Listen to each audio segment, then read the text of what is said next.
Hello everyone, and welcome to this eighth episode of Brilliancies by Mikhail. Today we are going to analyze a game played between Mikhail and Albert Kappingett in Riga in 1965. Let's start with the analysis of the game right away. So if you see the situation on the board, the position is almost equal. Black just seems to be up a piece. But if you see the position clearly, black's queen is under attack, Tal's bishop is under attack, and black can save only one at a time. So let's see what Tal plays.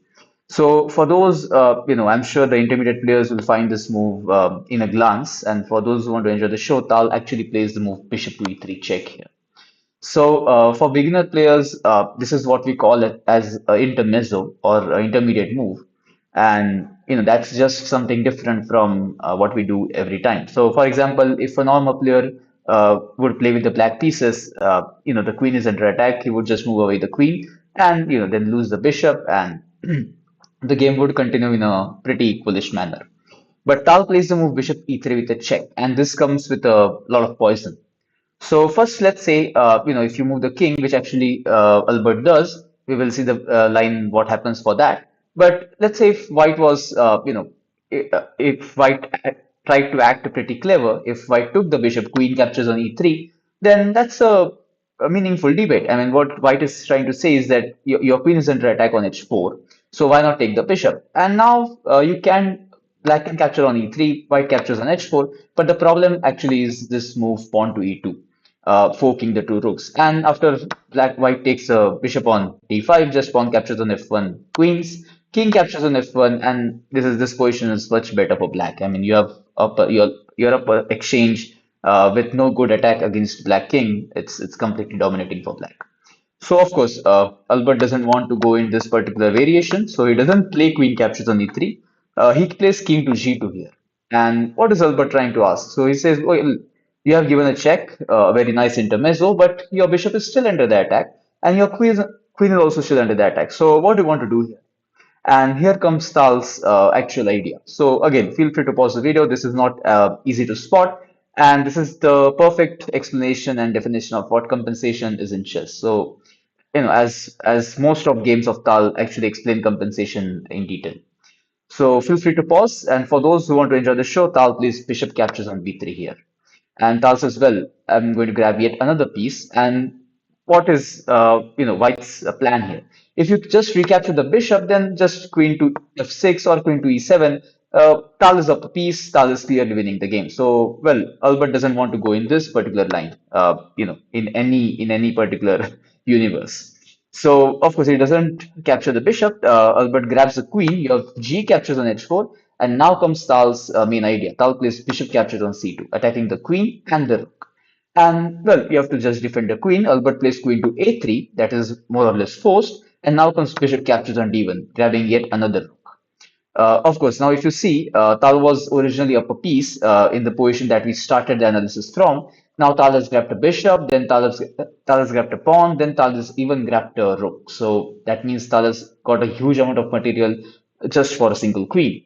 So what does Albert have? Well, Albert doesn't have really much here. Well, he does capture rook captures on d1 here. And if you evaluate the position, Tal has a rook and a bishop and a pawn, which is a nice little center passed pawn, versus a queen here at the corner of the board on e3. And after rook captures on d1, the position is better for Tal, but only if Tal plays the accurate moves, and Tal does it. So a good lesson for all, the viewers who are the beginner players. A good lesson for you guys here will be whenever you sacrifice material or whenever you are in a position of compensation, try to bring more and more pieces activate in your position, or I just mean to say that try to bring more and more pieces closer to opponent's king. So for example, now this and this rook are away from the white king. So Tal plays the exact move that is to be played. Tal plays the move f5. And Tal says, well, okay, this rook can come with rook c2 check in just a single move. And after f5, the rook on f8 is still active. Now just f captures on e4. And after f captures on e4, this rook on f8 will be a masterpiece. It will be much more active than even this rook on c8. So this is how Tal activates his rook in a single move. And what should Albert do here? I mean, as white, you can capture the pawn on d6, but then f captures on e4, and this is just very dangerous after rook f to check. the other rook comes to f8, double battery on the file will be certainly very difficult for Albert to handle. So he doesn't want to go in this line. See, again, he restrains it. Well, if you ask me, well, when I analyzed this game with Engine, that would have been the best possible way for Albert to get out of this. But Albert doesn't go into that. Well, instead of that, Albert plays the move E captures on f5.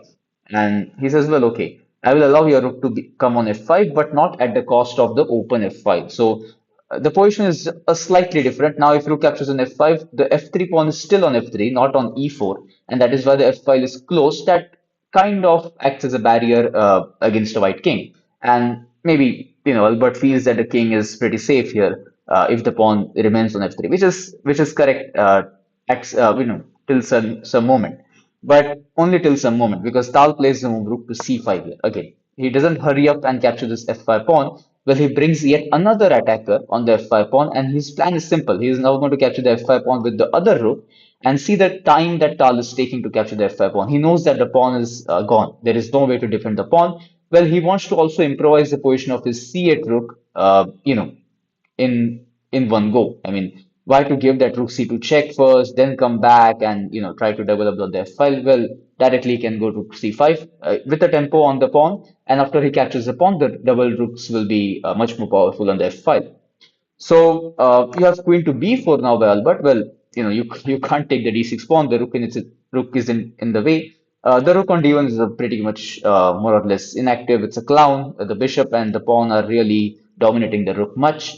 And Albert tries to do what any player, any chess player who has who feels that he has some chances of at least drawing the game will do. That is, trying to attack the only undefended piece in black's position. He's trying to attack the b7 pawn. And also as well, you can grab it. You have rook captures on f5. Now you can grab the d6 pawn. You can grab the b7 pawn. Albert plays queen captures on d6, grabbing yet another center pawn. And now Tal plays rook captures on f3. And Tal says, well, now what do you do?